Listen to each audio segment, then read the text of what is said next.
하나님 말씀 보겠습니다. 예레미야 예가 3장 19절입니다. 예레미야 예가 3장 19절 말씀.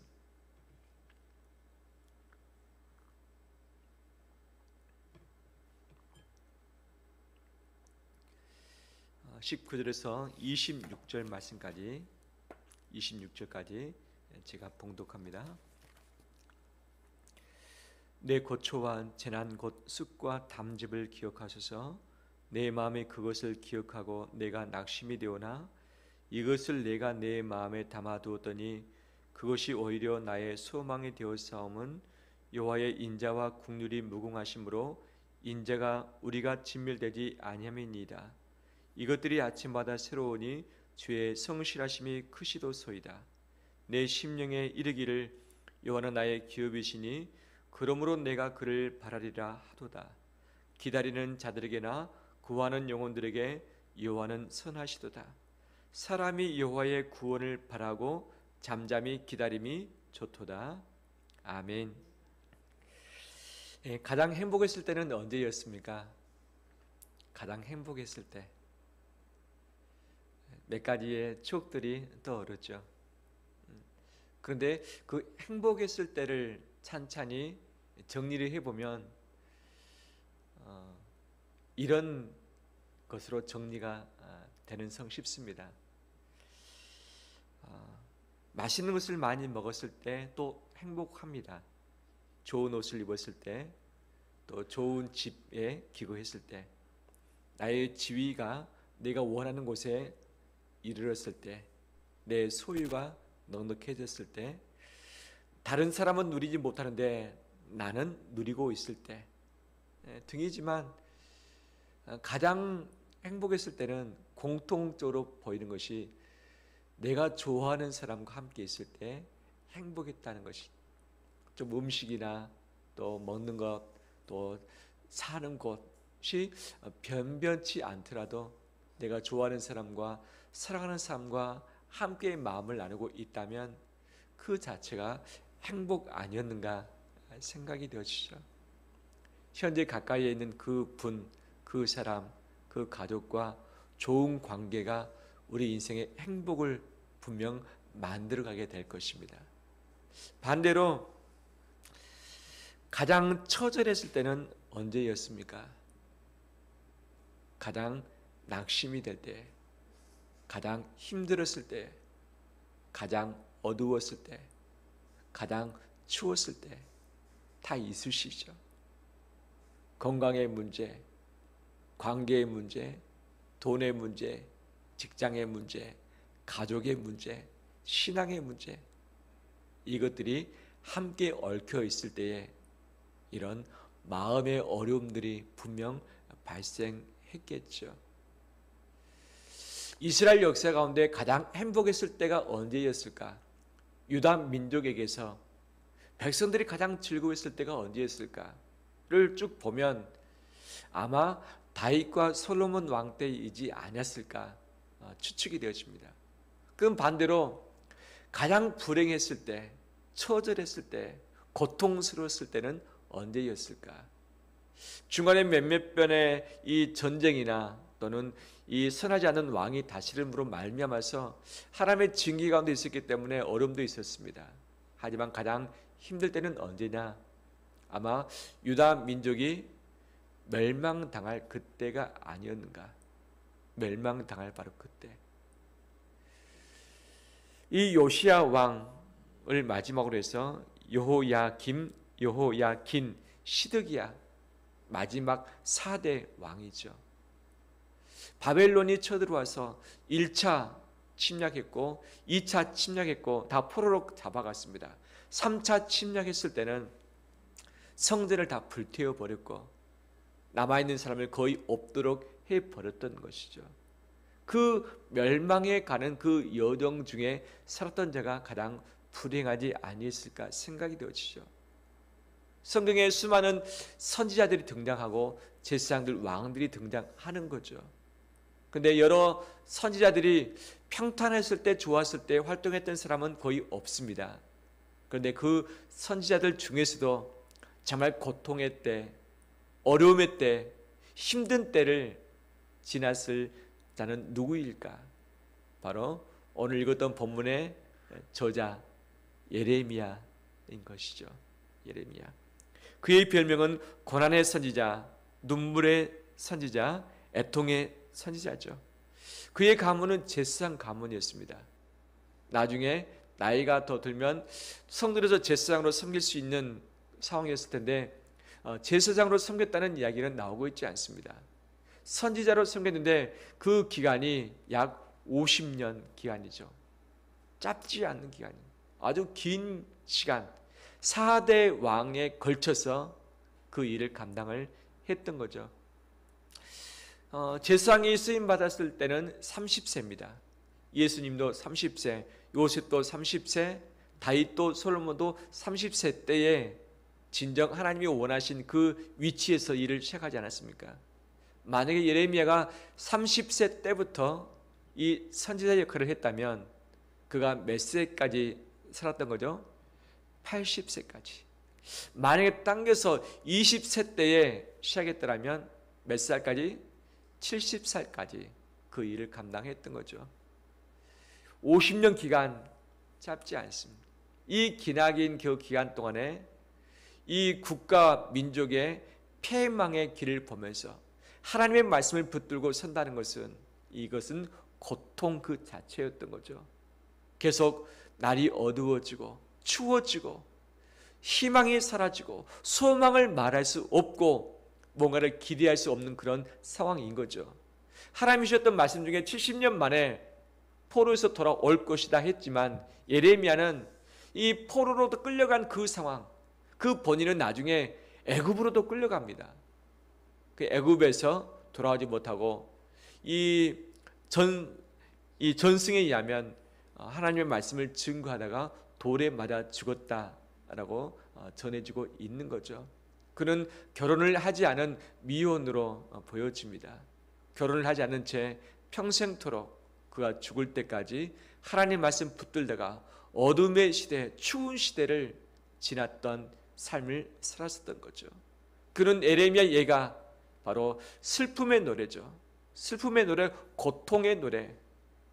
이것을 통해서 그의 마음을 토로하고 있죠. 어떻게 말합니까? 19절 말씀 보면 내 고초와 재난 곧 습과 담즙을 기억하소서라고 하고 있죠. 내 마음이 그것을 기억하고 내가 어떠합니까? 20절에 낙심이 되오나. 낙심이 되오나. 고초와 재난 때문에 낙심이 된다. 그러면 고초와 재난이 무엇인가? 이 구체적으로 3장 1절에서 18절 말씀까지 이야기를 하고 있습니다. 3장 1절 제가 간단히 짚어보면 여호와의 분노의 매로 말미암아 고난당하는 자는 바로 내 자신이다. 내 자신이 지금 고통과 고난당하고 있다. 어떤 고통을 다루냐? 어둠 안에서 걸어가게 하셨고 빛 안에서 걸어가지 못하게 하셨고 종일토록 손을 들어 자주자주 하나님이 나를 치셨고 나의 살과 가죽을 쇠하게 하셨고 나의 뼈들을 꺾으셨고 고통과 수고를 쌓아 나를 애우셨고 어둠 속에 살게 하셨고 죽은 지 오랜 자 같이 되게 하셨고 나를 둘러싸서 나가지 못하게 하셨고 사슬을 무겁게 하셨고 부르짖어도 도움을 구할 자 없었고 다듬은 돌을 쌓아 내 길을 막으셨고 내 길들을 굽게 하셨고 곰과 사자로 인해서 몸을 찢으시며 적막하게 하셨고 활을 당겨 나를 화살의 관역으로 삼으셨고 화살통의 화살들도 내 허리에 맞추셨고 나를 쓴 것들로 배불리시고 쑥으로 취하게 하시고 조약돌로 내 이빨을 꺾으시고 재로 덮으셨다. 그렇기 때문에 18절에 여호와께 대한 내 소망이 끊어졌다 하였도다. 예레미야 저자도 소망이 끊어지고 말았습니다. 왜? 그 고통의 나날이 너무 힘드니까. 예레미야서 보면 얼마나 그가 많은 고통과 박해 가운데 있었는가를 잘 알 수 있죠. 요야김 시대 때에 예루살렘의 멸망을 예언했습니다. 왕의 해막을 규탄했습니다. 싫어하죠. 왕도 싫어하고 사람들도 싫어합니다. 시드기야 왕 때에 너희가 바벨론에게 항복해라. 그런데 이번에는 매국노로 이제 이 지적을 당하게 되어지고 반역죄로 인해서 옥에 갇혀서 옥 생활을 합니다. 석방됐지만 나가지 못하고 시대들에 갇혀 있게 되어지고 나중에 진흙 구덩이에 던져져서 먹을 것이 없어서 죽게 된 적, 그 다음에 사람들 죽일 때에 이 예레미야를 죽이려고 했었던 적들이 분명 있었던 거죠. 예루살렘이 1차, 2차, 3차 공격에 의해서 파괴되는 모습을 눈으로 다 봤고, 특별히 하나님의 성전이 불타버리는 것을 눈으로 직접 보았던 사람이었죠. 그도 이 예루살렘에 남아있지 못하고 애굽으로 끌려가게 되었던 그런 자였던 거죠. 온 몸으로 고난을 받았고 어둠의 시대를 살았고 정말 발로서 걸어가기 쉽지 않은 가시밭길을 살았던 자가 예레미야 선지자였습니다. 이것이 그의 고초와 그의 재난, 쑥과 담즙이었던 것이요. 이것을 기억하니까, 이것을 생각하니까 내가 낙심이 된다. 달리 말한다면 소망이 끊어졌다라고 이야기합니다. 도저히 그 시대에 소망을 노래할 수 없죠. 희망을 찾을 수 없죠. 상황을 보건대 그럴 수 없고 내 자신을 보건대 더 비참하고 하나님의 그 응답은 분명히 예언됐지만 당장 드러나는 것이 없는 상황이었던 거죠. 그래서 낙심되어지고 소망과 희망이 끊어져 버린 삶이 예레미야의 삶이었습니다. 그런데 21절 말씀에 예레미야는 이렇게 고백하고 있습니다.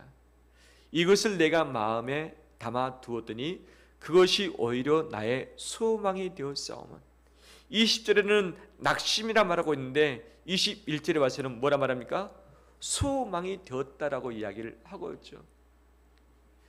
소망이 끊어졌다, 희망이 끊어졌다라고 했는데 어떻게 다시 희망이 살아나며 소망이 다시 살아날 수 있겠습니까? 그러면 상황이 바뀌었는가? 유다가 다시 힘을 얻었는가? 왕들이 바로 섰는가? 사람들이 주의 말씀을 들었는가? 사람들이 예레미야를 잘 대해 주었는가? 바벨론이 사라졌는가? 그렇지 않죠. 모든 상황은 갈수록 더 악화되었고 이 예레미야는 더 많은 핍박을 왕으로부터, 대신들로부터, 다른 거리 선지자들로부터 받았던 거죠. 그런데 어떻게 이 고초와 재난, 이 낙심이 소망으로, 희망으로 바뀔 수 있습니까? 오늘날 어둠의 시대, 낙심할 수밖에 없는 시대, 가시밭길을 갈 수밖에 없는 이때 여러 가지 어려운 상황들 때문에 내일을 꿈꾸지 못한 이때를 우리가 살아가고 있습니다. 희망을 노래하며 소망을 부를 수 있는 때가 아닙니다. 우리 온 국민이, 전 세계가 다 마찬가지죠. 염려와 걱정과 두려움이 가득하고 서로 물고 뜯으면서 비판하면서 살아가는 이때에 하루하루 버티기가 쉽지 않은 이 고통의 나날, 이때에 소망을 노래하며 희망을 찾으며 이 소망을 찬양하는 우리 입술 되길 주의 이름으로 축원합니다. 그러면 예레미야가 어떻게 했길래 이 낙심이 소망, 희망으로 바뀌어졌는가? 바로 그것은 두 가지로 말씀하고 있습니다. 이것이 오늘 메시지의 대지입니다. 두 가지. 첫 번째, 담아두었다. 두 번째, 대면했다죠. 담아두었다, 대면했다. 다시 21절 말씀 보면 이것을 내가 내 마음에 담아두었더니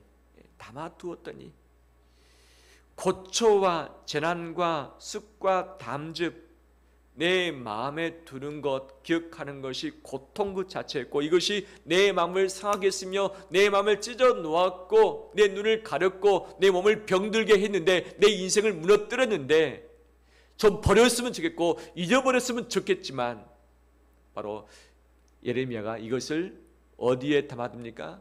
내 마음에 담아두었다는 것이죠. 우리는 어디가 아프면 그 아픔이 사라지길 원하고 문제가 생기면 그 문제로부터 멀어지길 원하는 마음들이 있습니다. 우리 몸에는 하루에도 수천 개의 암세포가 발생한다고 하죠. 이것이 사라졌다, 빨리 없어지니까 건강한 것이지, 이것이 없어지지 않고 이것이 뭉치게 되어지면 바로 우리 몸이 암이 또 번져서 우리 생명을 앗아가는 것 아니겠습니까? 암이 걸릴 때에 이 암을 오랫동안 연구했던 분들 이야기에 의하면 암을 내 몸의 일부가 아닌 것으로 생각하고 떼어버리고 없애버릴 것으로만 생각을 한다면 마음이 조급해지고 피폐해질 것이다. 이 약물을 통해서 치료를 받아야 되는데 마음의 병이 먼저 들다 보니까 온 몸의 면역력이 더 약해질 수 있다.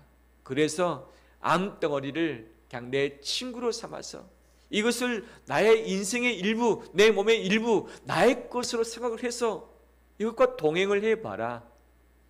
그러면 그 암으로 말미암아서 마음까지 해침을 받지 않게 될 것이다 는 글도 읽어보았습니다. 내 인생에 암덩어리 같은 것들이 있습니다. 나를 찌르는 가시 같은 것들이 있습니다. 내 살을 도려내는 칼 같은 것들이 주변에 있고 내 안에 있을 수 있는 것이죠.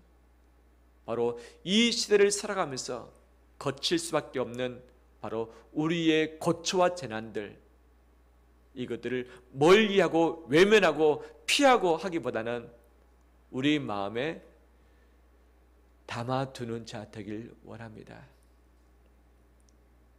담아둘 때에 힘듭니다. 담아둘 때에 고통스럽습니다. 담아둘 때에 죽을 것 같습니다.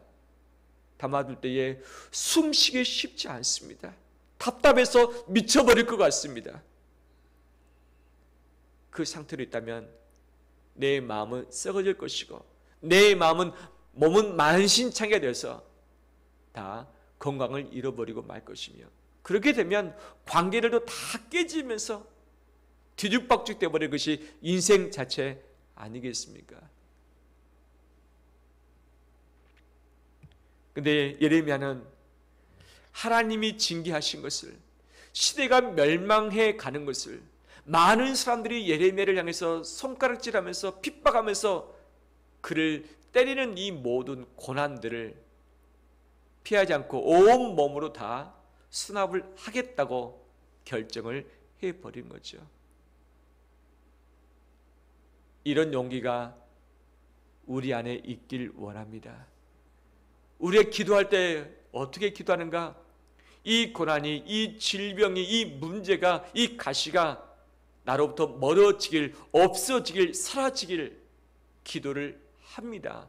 이 기도가 필요합니다. 그런데 이 기도가 빨리 응답되느냐? 잘 응답이 안 될 때가 있죠. 계속 이것을 떨어내려고 마음쓰고 신경 쓰다 보면 내 마음이 피폐해질 수밖에 없는 것 아니겠습니까? 기도는 하지만 그 결과는 하나님께 맡겨드리고 이것을 나의 삶의 일부로 내 것으로 수납을 해버릴 때에 하나님의 새로운 역사가 있게 될 줄 믿습니다. 우리 자신들도 고초와 재난들이 다 있죠. 나의 부족함이 있습니다. 내 연약함이 있습니다. 내 죄의 인됨 있습니다. 또 넘어지는 것들 있습니다. 실망되어지는 것들도 있습니다. 이런 내 자신을 내 인생의 일부로 내 자신으로 받아들이면서 우리 마음에 담아두는 우리 되길 원합니다. 내 자신 있는 그대로, 내 인생 그대로 절름발이처럼 넘어지고 있는 그 모습 그대로 담아두는 우리 되길 원합니다. 나뿐만 아니라 남편을, 아내를, 가족을, 자식을, 성도를, 이웃을, 내 형제간을, 내 부모를 담아두길 원합니다. 좋은 사람과 있을 때는 행복합니다. 하지만 부담스럽고 나를 힘들게 하는 사람과 있을 때 행복할 수 없죠. 멀어지고 싶고 안 보고 싶고 통화도 하기도 싫고 서로 부딪히기도 싫죠. 하지만 바로 나를 힘들게 할 수 있는, 나를 찌를 수 있는, 내 마음을 상하게 할 수 있는 바로 그 사람도 내 인생의 일부인 것을, 그 사람도 하나님이 허락해 놓으신 자임을 온 몸으로 마음으로 수납하는 우리 되길 바랍니다. 수납하는 것 동시에 살 수 없습니다. 미칩니다.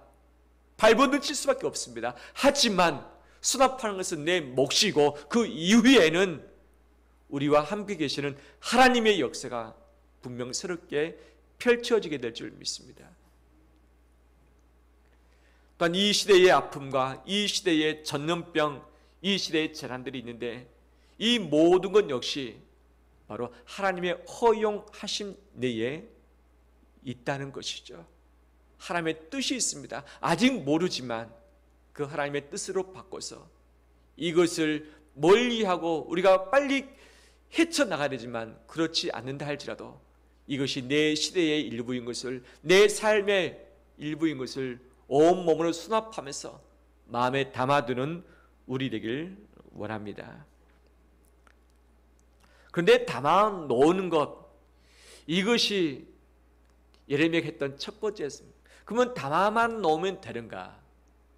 담아만 놓으면 되는가? 그것이 아니죠. 두 번째 따라서 합니다. 여호와를 대면하라. 여호와를 대면하라. 예레미야와 같은 편이 거의 없었습니다. 왕들도 원수되었죠. 대적들도 싫어했습니다. 대신들, 다른 거짓 선자들도 예레미야를 죽이려고 했습니다.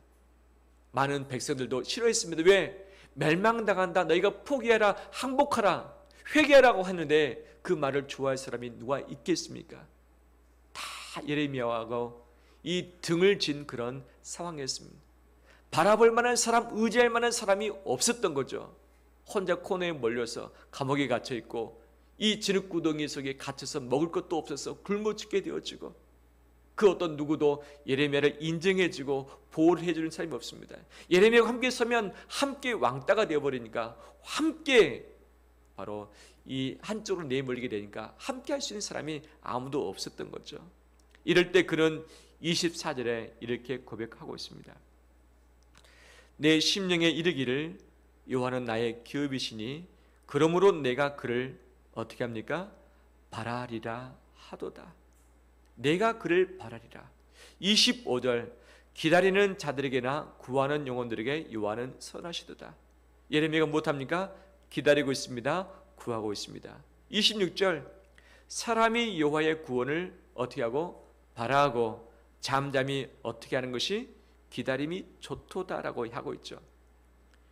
5개의 동사가 있죠. 바라라, 기다리라, 구하라, 바라라, 기다리라. 이 바라다, 기다리다의 단어가 좌우에 나오고 가운데 구하라는 것이 나오죠. 이것을 3개로 묶을 수 있죠. 따라서 합니다.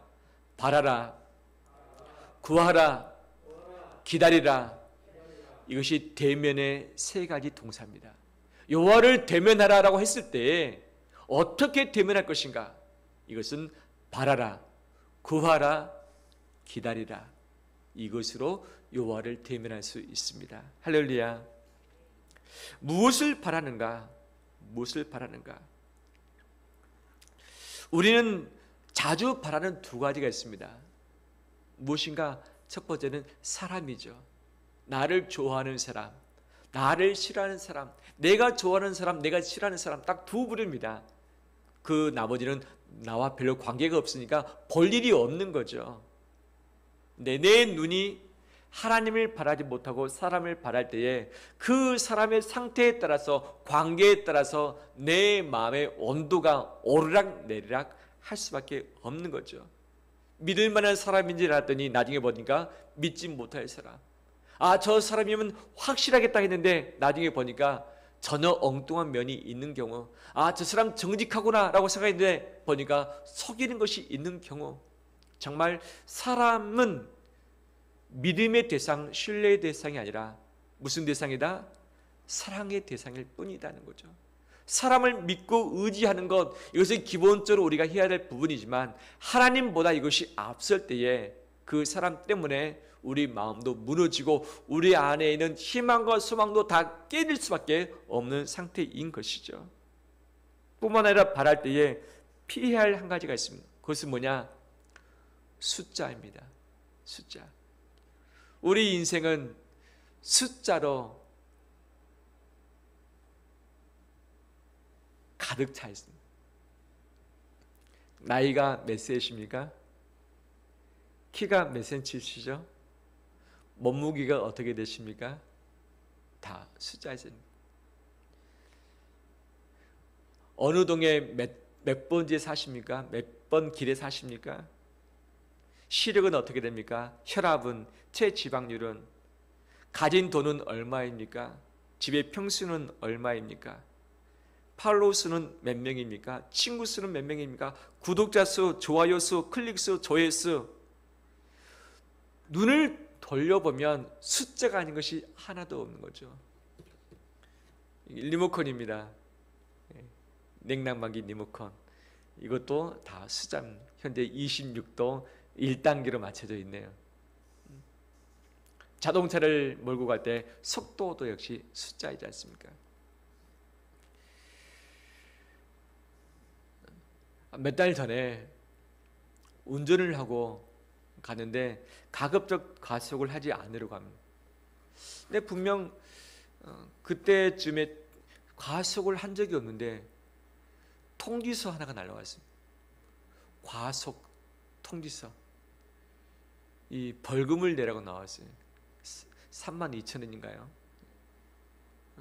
이상부터 과속을 하지 않았는데 왜 그러지? 라고 봤더니 60km 길인 줄 알았더니 보니까 그 길이 50km 길이었던 거예요. 대학교 앞이었습니다. 근데 50km 표지판이 아마 있었던 것 같아요. 근데 60인지 알고 아마 62km로 찍혔더라고요. 62km. 근데 찍혀서 왔어요. 벌금을 냈을까요? 안 냈을까요? 생돈을 냈. 얼마나 가슴이 아프든지. 알았더라면 그러지 않을 텐데 모르는 상태에서 지나쳐 버렸던 거죠. 우리는 눈을 뜨면 숫자에 눈이 가 있습니다. 지금이 몇 시 몇 분입니까? 8시 55분입니다. 모든 게 숫자죠.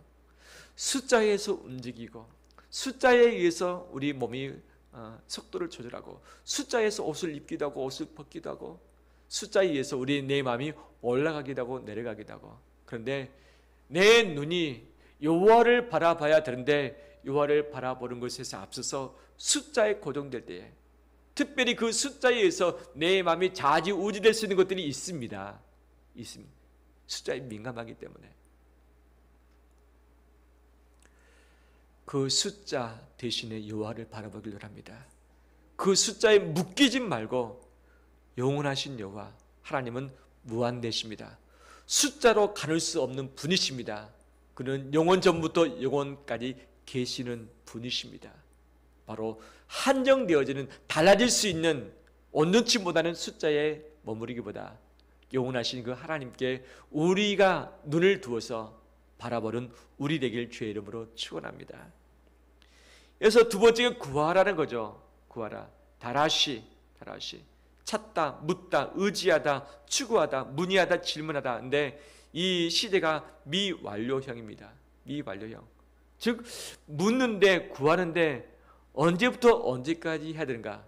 지금부터 응답 받을 때까지, 구할 것이 없을 때까지 계속 구하라는 것이 이 구하다의 단어인 거죠. 다라시라는 이 히브리 언어. 세 번째 어떻게 하라? 기다리라 말씀을 하고 있죠. 기다리라. 여호와의 구원을 바라고 잠잠히 기다림이 좋도다 라고 하고 있는데 이 바라다, 기다리다 정말 이것이 우리 가운데 꼭 필요한 것을 보게 되어집니다.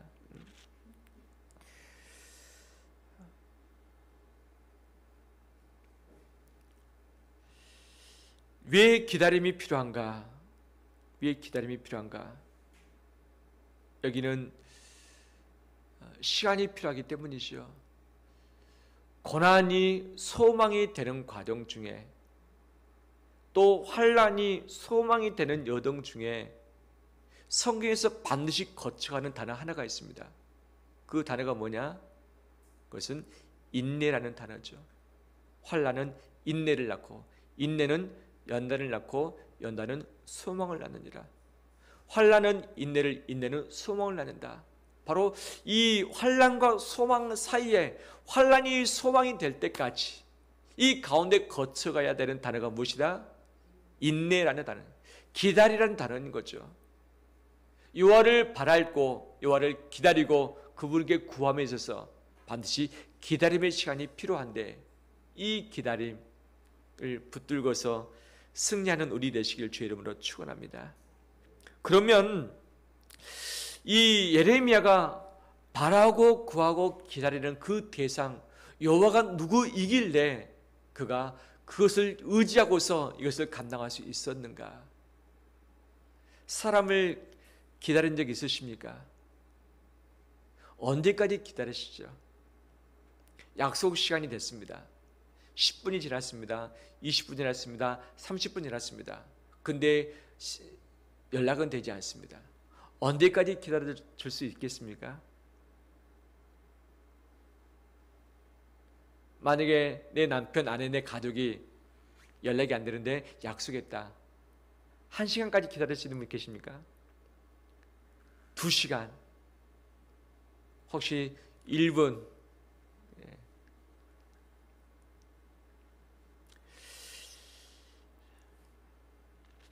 기다림의 스스는 그 사람을 믿는 만큼 기다릴 수 있는 거죠. 믿는다면 하루 기다리고, 한 달을 기다리고, 1년을 기다리고, 평생을 기다릴 수 있는 거죠. 성 어거스틴의 어머니 모니카가 그 아들을 위해서 기도하면서 기다렸습니다. 그 기다림의 기도의 시간이 몇 년이었죠? 18년이라고 이야기하고 있죠. 어머니는 어거스틴을 믿었습니다. 하나님이 그를 구원의 길로 인도하시고 크게 사용하실 것을 믿었던 거죠. 그 믿음의 기다림의 시간이 18년이었던 것이죠. 예레미야, 그가 처음 예언했을 때부터 그가 죽을 때까지 50년 활동했습니다. 50년. 이스라엘 백성이 포로에서 귀환할 때까지 그는 이것을 보지도 못하고 죽었습니다. 바로 그가 기다릴 수 있었던 이유는 무엇 때문이었는가? 기다림의 대상이 신뢰할 만한 분이었다. 사람은 기다리지 못할 수 있습니다. 시대는 기다리지 못할 수 있습니다. 하지만 영원히 변치 않으시는 그 하나님을 우리는 믿을 때에, 신뢰할 때에 그 신뢰한 만큼 기다릴 수 있는 것이죠. 여호와를 기다리길 바랍니다. 기다릴 수 있는 그 기간은 그분을 신뢰한 정도까지죠. 신뢰한 정도까지 기다릴 수 있을 것입니다. 그럼 그분은 어떤 분이신가? 22절에 보면 여호와의 인자와 국률이 무궁하심으로 우리가 진멸되지 아니함이니이다. 인자는 헤세드입니다. 사랑입니다. 자비입니다. 바로 국률도 역시 마찬가지죠. 그래서 무궁하다, 칼루라는 단어인데 타서 없어지다, 쇠하다, 그치다, 멸망하다, 그 앞에 로 부동사가 붙어 있습니다. 망하지 않는다, 쇠하지 않는다, 그치지 않는다, 타서 없어지지 않는다, 다함이 없다, 쇠하지 않다는 뜻이 이 안에 있는 거죠. 즉 여호와의 인자하심, 그 국률하심이 무궁하다, 없어지지 않기 때문에 여호와를 바라고 여호와를 구하고 여호와를 기다릴 수 있다는 것이죠. 23절에 이것들이 아침마다 어떻게 됩니까? 새로우니 주의 성실이 크다라고 이야기하고 있죠. 이 새롭다는 단어는 한 번도 사용하지 않는 것, 인간의 힘으로는 할 수 없는 하나님만이 하실 수 있는 그런 새로운 것을 의미하죠. 바로 성실도 역시 마찬가지죠. 신실하고 변함이 없는, 바로 이 변질되지 않는 것, 이것이 하나님의 성품이라 하는 거죠. 24절에 내 심령에 이르기를 여호와는 나의 기업이시다. 나의 기업이시다. 쉬운 성경은 여호와께서 내가 받을 수 있는 유산의 전부이시니 내게 희망이 있다. 현대인의 성경은 여호와는 나의 전체이심으로 내 희망을 그에게 두리라 라고 말씀하고 있죠. 하나님 우리의 전부이시고 우리의 기업이기 때문에 우리는 바랄 수 있고 구할 수 있고 기다릴 수 있습니다. 25절에 기다리는 자들에게나 구하는 영혼들에게 여호와는 어떠십니까? 선하도다. 선하시도다. 31절에 제가 읽겠습니다. 이는 주께서 영원하도록 버리지 아니하실 것입니다. 버리지 않는데 영원토록 자기 백성을, 자기 사람을 버리지 않는 분이다. 그렇기 때문에 여호와를 마지막까지, 죽을 때까지, 죽은 이후에도 기다릴 수 있다라고 예레미야가 말하고 있는 거죠. 32절에 그가 비록 근심하게 하시나 그의 풍부한 인자하심에 따라 긍휼히 여기실 것입니다. 풍부한 인자하심, 긍휼하심 또 이야기하고 있죠. 이것들 때문에 바로 하나님을 기다릴 수 있고 바랄 수 있고 구할 수 있다고 고백을 하고 있습니다. 반면에 이것만 있느냐? 예레미야가 한 가지 더 말합니다.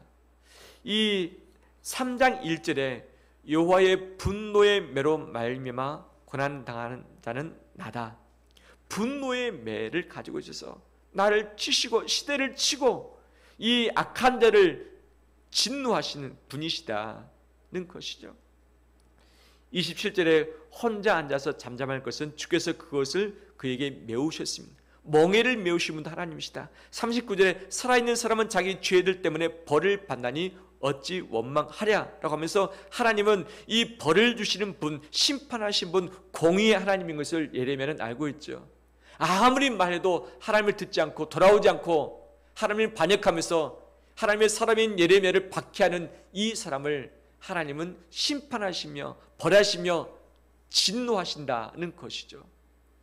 예레미야가 이것을 알았기 때문에 자기를 죽이려 하고 자기를 미워하고 자기를 고통 가운데 두는 그 사람을 미워하면서 그를 과시하면서 함께 싸우기보다는 하나님의 주권에게 내어 맡겨버립니다.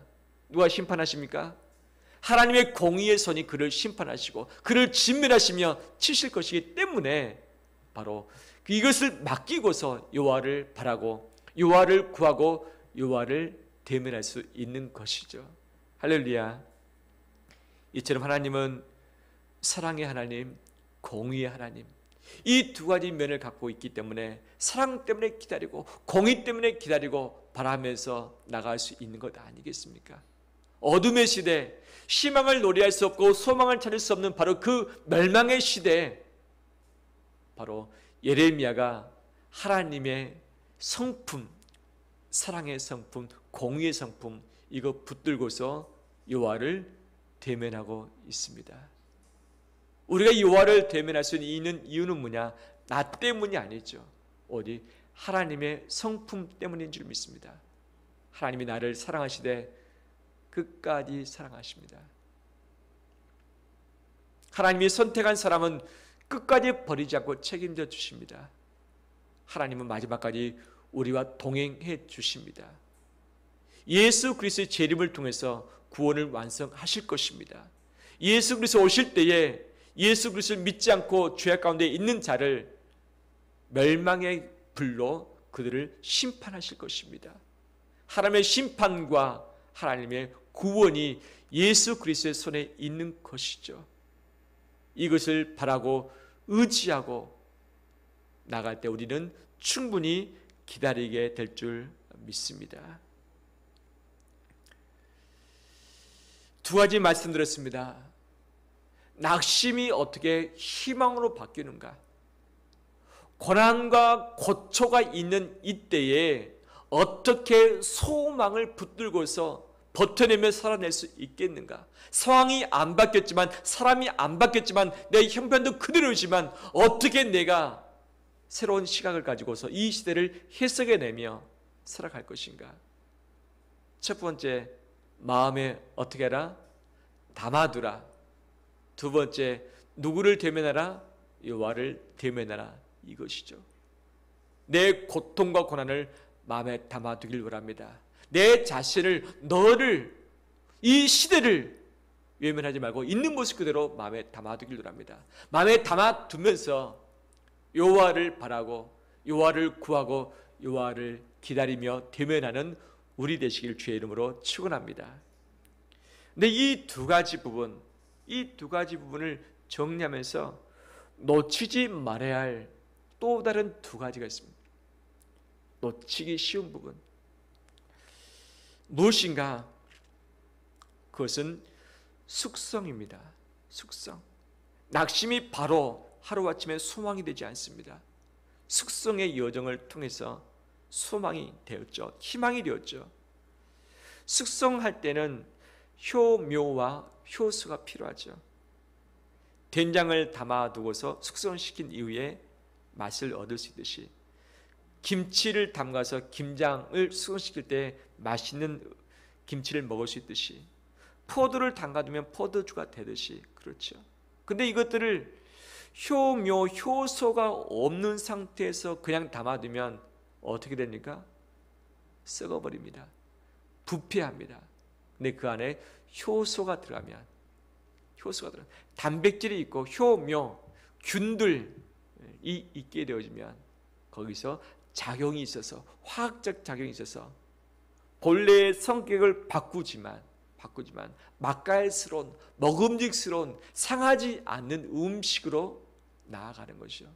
오래도록 보존을 해도, 저장을 해도 전혀 썩지 않은 바로 그 음식이 효묘, 효소를 통해서 숙성된 것 아니겠습니까? 내 마음에 고난과 고초와 재난과 아픔, 박해, 어둠을 담아두기만 한다면 우리는 썩을 수밖에 없습니다. 냄새 날 것입니다. 곰팡이가 정말 시퍼렇게 펴서 다 이 도저히 눈으로 볼 수조차도 없을 것입니다. 하지만 이것이 숙성될 때에, 효소를 통해서 이것이 좋게 부패되어지며 나갈 때에 우리의 심령에서 이것들이 소망으로, 이것들이 희망으로 나가게 될 줄 믿습니다. 그러면 내 마음 안에 효묘, 효수가 있는가? 있는가 없는가에 따라서 숙성되는가 썩어지는가가 결정되는 거죠.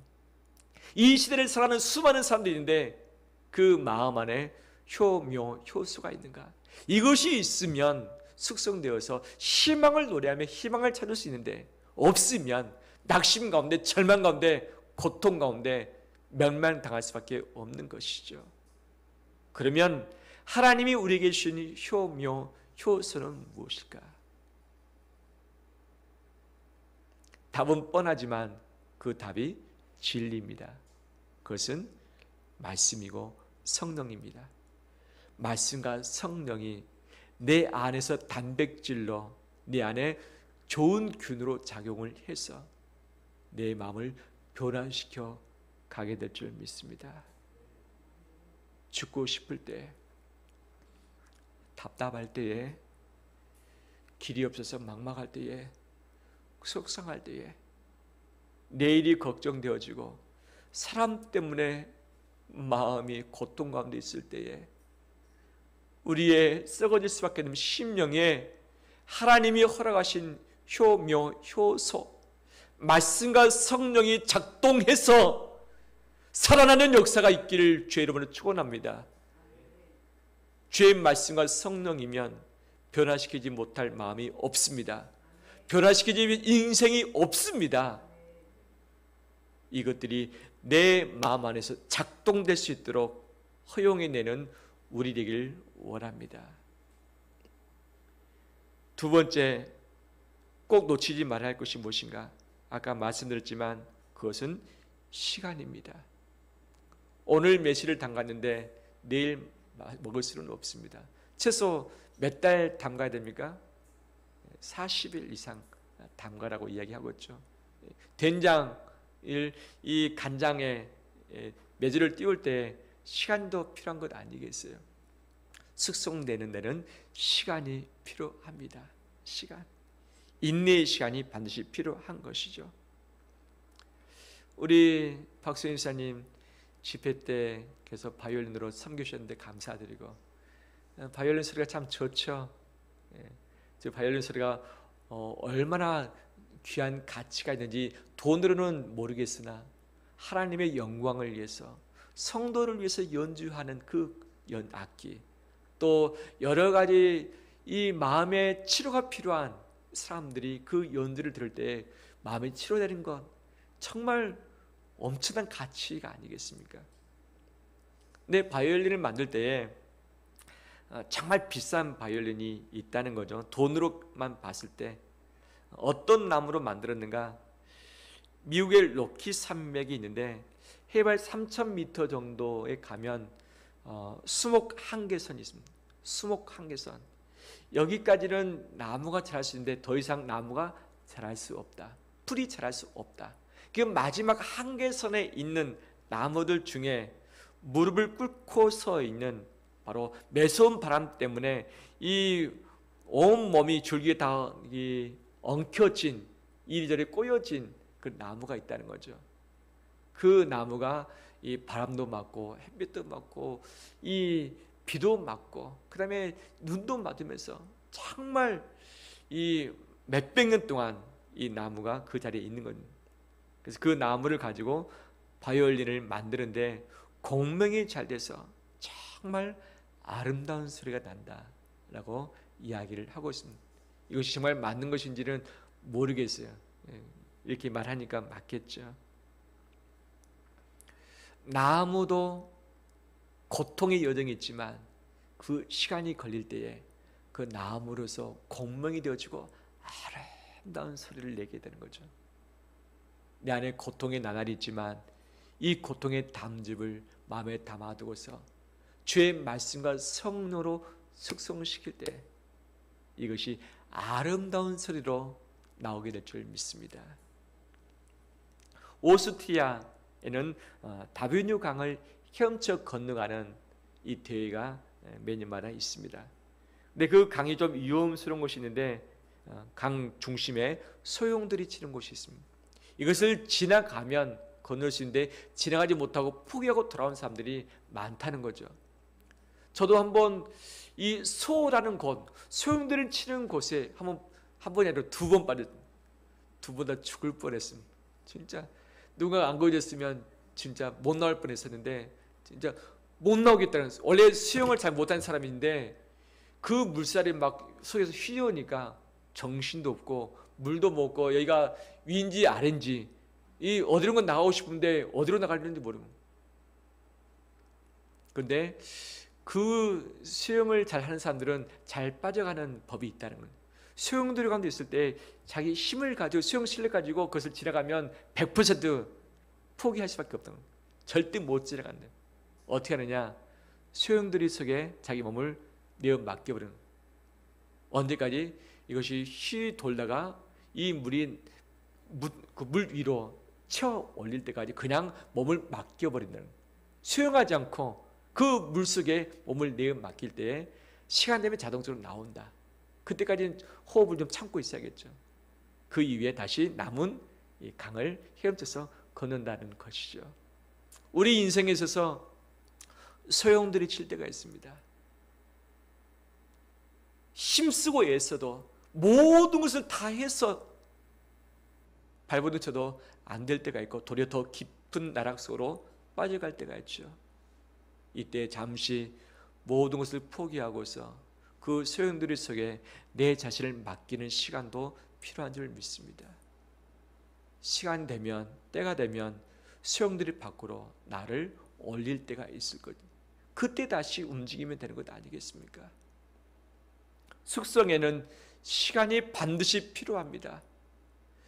이 환란이 소망이 되기까지, 희망이 되기까지 인내라는 단어를 통과를 해야 되는 것이죠. 예레미야 그의 인생 50년 동안 그 나날의 삶을 살았습니다. 그는 마지막 죽을 때도 좋은 세상 못 보고 죽었습니다. 좋은 세상 못 봤습니다. 이 전승에 의해서 그가 돌에 맞아 죽었다는데 얼마나 고통스러웠을까요? 처음부터 마지막까지 고통의 나날이었죠. 하지만 그가 이 모든 것을 감당하고도 남음이 있었던 이유, 지금 하나님 곁에서 위로받으면서 쉴 수 있는 그 이유는 뭐냐? 그 기간을 기다렸다는 거죠. 인내했다는 거죠. 그 시간을 온몸으로 감당을 했다는 것이죠. 우리 역시 시간과의 싸움에서 승리하는 우리 되길 원합니다. 마음에 담아두고서 여호와를 대면함에 있어서 반드시 효수가 필요하고 이것이 숙성될 때까지 기다림의 시간이 반드시 필요하다는 것이죠. 지금 이 어려움의 시대 언제까지 갈는지 우리는 알 수 없습니다.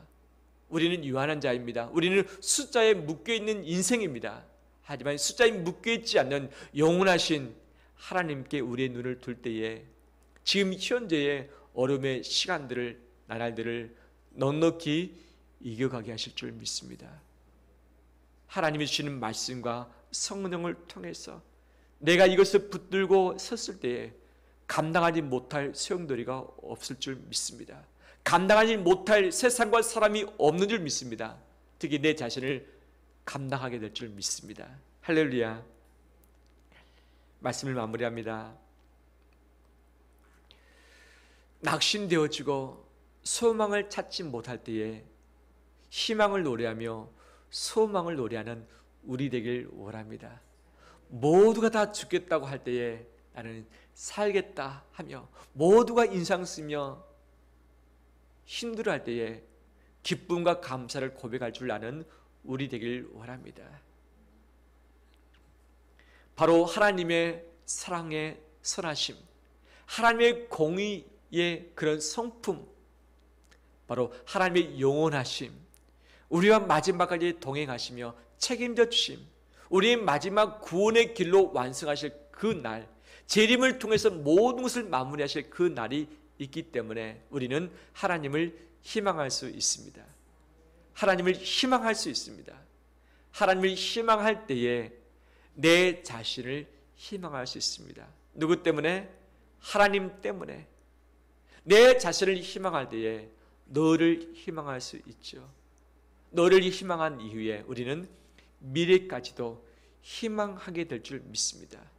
미래의 어떤 숫자들이 나를 흔들며 고통 가운데 몰아갈지 모릅니다. 하지만 미래에 영원하신 하나님이 나와 함께 하십니다. 내 인생을 책임져 주십니다. 모든 것을 감당할 수 있는 힘과 능력을 말씀과 성령을 통해서 우리에게 이미 허락을 해 주셨습니다. 그렇기 때문에 우리는 미래를 희망할 수 있습니다. 미래를 노래할 수 있습니다. 할렐루야. 예레미야 29장 11절에 너희를 향한 나의 생각을 내가 아나니 평안이요 재앙이 아니니라. 너에게 미래와 희망을 주는 것이니라. 포로로 끌려간 자들에게 예레미야가 하나님의 말씀을 그들에게 주었던 것이죠.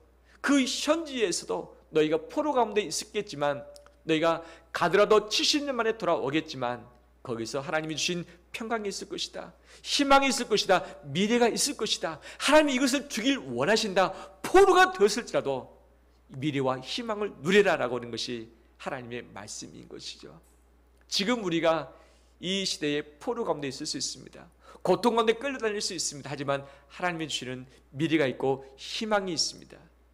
이 미래를 바라보면서 하나님을 희망하며 나가는 우리 되시길 주의 이름으로 축원합니다. 따라서 합니다. 희망으로 여호와를 대면하라. 희망으로 나를 대면하라.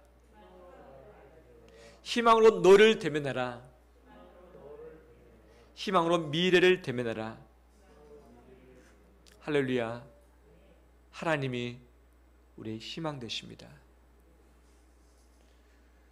그분을 바라고 구하고 기다릴 때에, 대면할 때에 그 어떤 낙심, 고초도 희망으로 바뀝니다. 하나님이 바꾸지 못할 것이 없습니다. 그 하나님의 능력을 바라보면서 여호와를 대면함으로 넉넉히 승리하는 우리 되시기를 주의 이름으로 축원합니다. 우리 함께 찬양 드릴까요?